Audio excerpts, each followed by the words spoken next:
Hey everybody, I hope you guys are healthy and safe. I just checked into my Milan hotel and I'm gonna get started with this review right away. This is the Vivo X100 Ultra review. I know I'm very late, I'm sorry. The reason I'm late is because this phone was delayed shipping to me, and then after that, I went on a 3-week trip for work and also to visit my friend in Annecy, France. But rest assured, for the past 3 weeks, my SIM card has been in the sky, and if you follow me on Instagram, you may have seen that I've already posted a lot of videos from this phone onto Instagram. And yeah, I'm just gonna come around and say it. The number one question that everybody wants to know is this phone the best camera in the world? Yes, it is. This is the best camera phone on the market right now. I guess the second most important question that everybody wants to ask is this phone that much better than the X100 Pro? If you already have the X100 Pro, do you need to upgrade? I would say no. If you have the X100 Pro, you do not need to rush out the upgrade unless you just happen to have like money to splurge.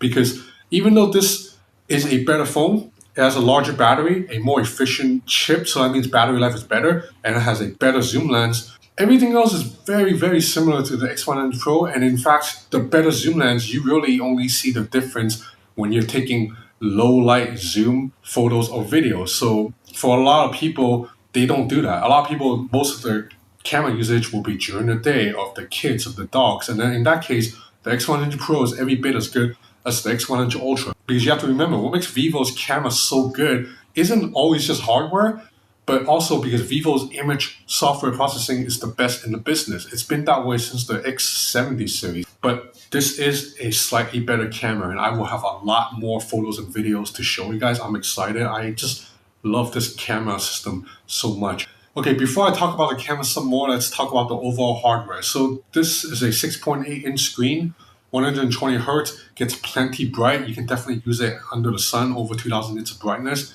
WQHD plus resolution. Absolutely top-notch panel, curved on the left and right side, but the top and bottom come to this 90-degree corner, which I find a little bit outdated in 2024 because the top phones from Xiaomi, Honor, Huawei all have this like quad curved screen design that just feels so good in the hand and just look a little bit more modern than this design. Like, this is not a bad looking front, but you have seen this front design before. Now on the back, you have a glass back, but I like that Vivo gave this glass back a metallic coating, so it feels very nice in the hand. Definitely, I like the texture better than the X100 Pro.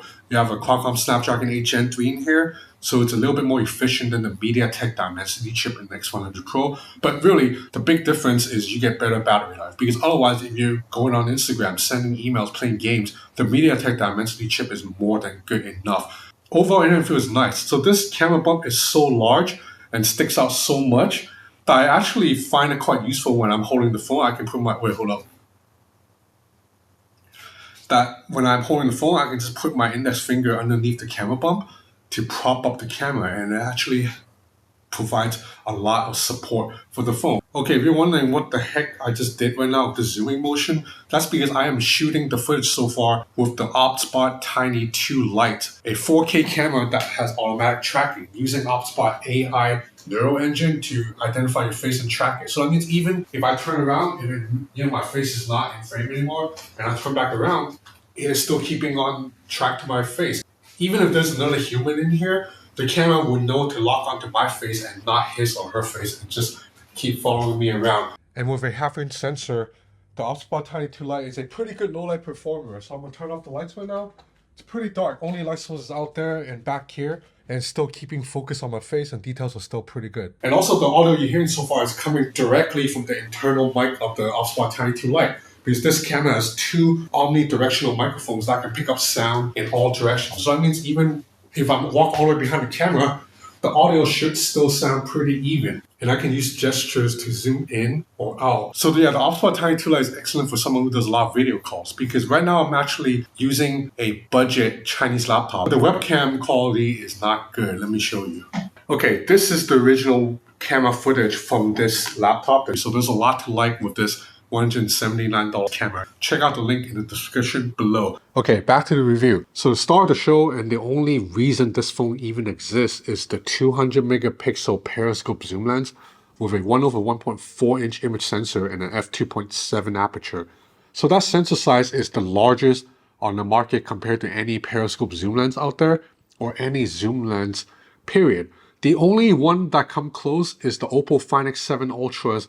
That phone has two zoom lenses. The first zoom lens, the shorter one, it has a sensor size of 1/1.56. So that's the only one that comes close. And as I've talked about many times, sensor size is the most important aspect of photography. More than megapixel count, more than aperture. Sensor size allows you to take in more light, allows you to take in more details, dynamic range, and also gives you natural bokeh. So I've snapped a lot of side-by-side zoom photos comparing this guy against every other top phone out there. The P70 Ultra, S24 Ultra, iPhone, Xiaomi 14 Ultra. If you're looking at the zoom photos from afar, like just on the phone screen, scaled down size, or on Instagram, a lot of the top phones like the S24 Ultra and the Xiaomi 14 Ultra will actually keep up very close to this guy at the 5x and 10x range. But if you actually take the photos to a larger screen, zoom in a little bit and pixel peep, you'll see that almost every other phone will produce a zoom shot with a lot more noise and grain than the Vivo X100 Ultra. And even in the rare instance when the noise level is similar, you'll see that Vivo's zoom image still has a lot more natural bokeh, a lot more depth. On top of that, the Vivo X100 Ultra does not need night mode most of the time, even when you're taking a zoom shot, unlike the Galaxy S24 Ultra, which uses night mode very liberally. And this is also where the X100 Ultra beats the X100 Pro, because the X100 Pro, when snapping zoom photos in low light, it does need to turn to night mode a lot more often than the Ultra. Just look at these photos and video samples I've been showing you. This camera is just absolutely epic. And this zoom lens also doubles as a telemacro lens, so you can get really close to something. Check out the shot of this fly right here. It's amazing what this camera can do. Now, the benefit of having a telemacro lens as opposed to a conventional macro camera on the iPhone or Samsung Galaxy S24 Ultra is that the telemacro lens allows you to snap macro photography while keeping the phone at a distance. With the iPhone or the Samsung, you basically have to bring the phone all the way up close to the subject just for macro mode to kick in. And obviously, I would not have been able to shoot photos of a fly that up close. As soon as I bring the phone in, it would fly away.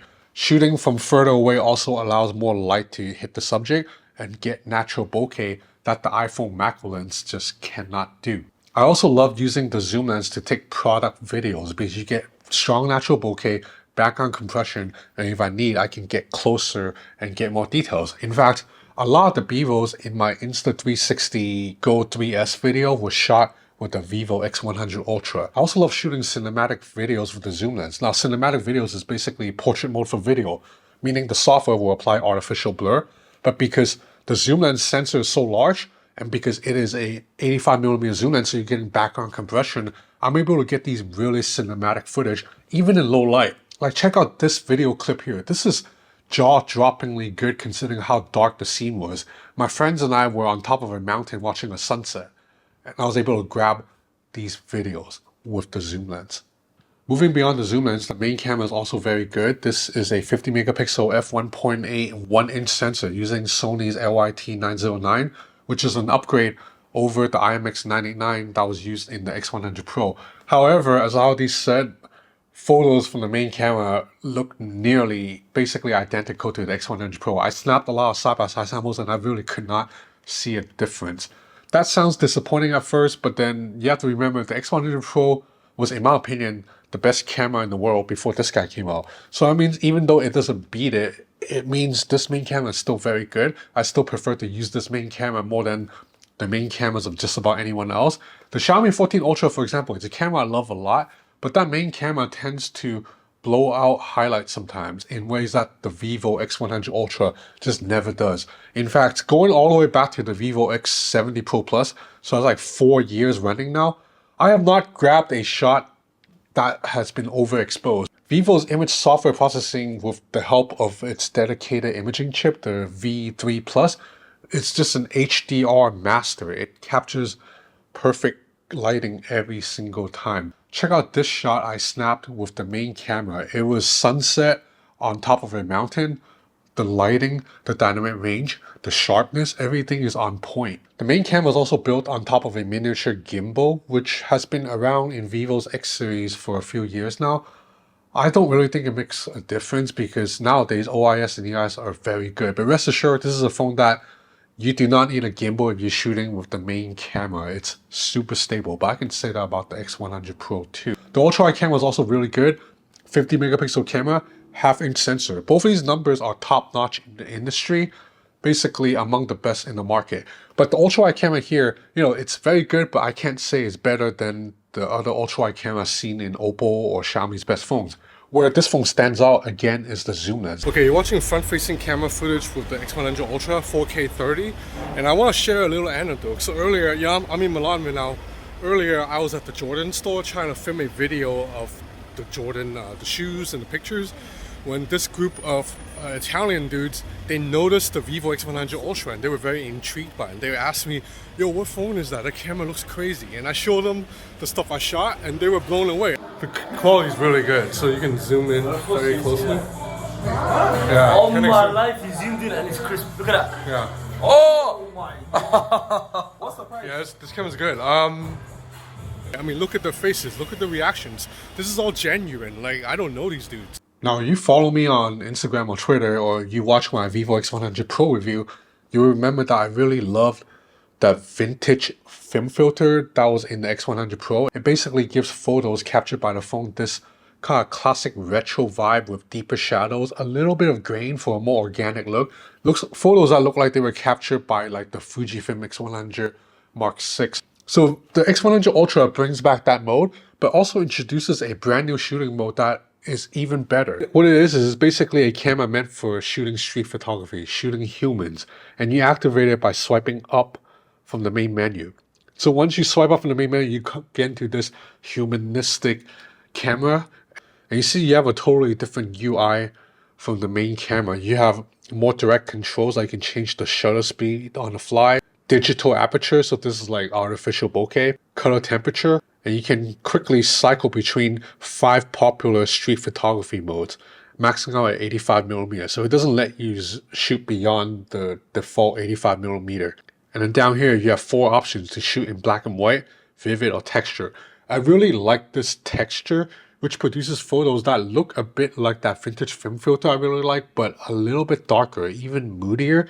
And then the black and white has also been very good too. As you can see from these samples here, for the past 3 weeks, I've been using the humanistic camera mode heavily across the streets of Bangkok, Hong Kong, Paris, Annecy, Torino, Milan, snapping street photography of everyone, and I think this camera looks really good, man. Look at this shot I snapped inside a Paris train. It really looks like it was captured by a real camera. So I just love snapping with this camera. It's my favorite camera to shoot with. But it's not all about shooting photos, but also what you can do afterwards. So Vivo's China software, Origin OS, has a really good video editor in its default photo gallery. So just in the native photo gallery, if I tap into a video, I hit edit, I can trim the video from the front and back end. That's nothing special. Every other phone can do that.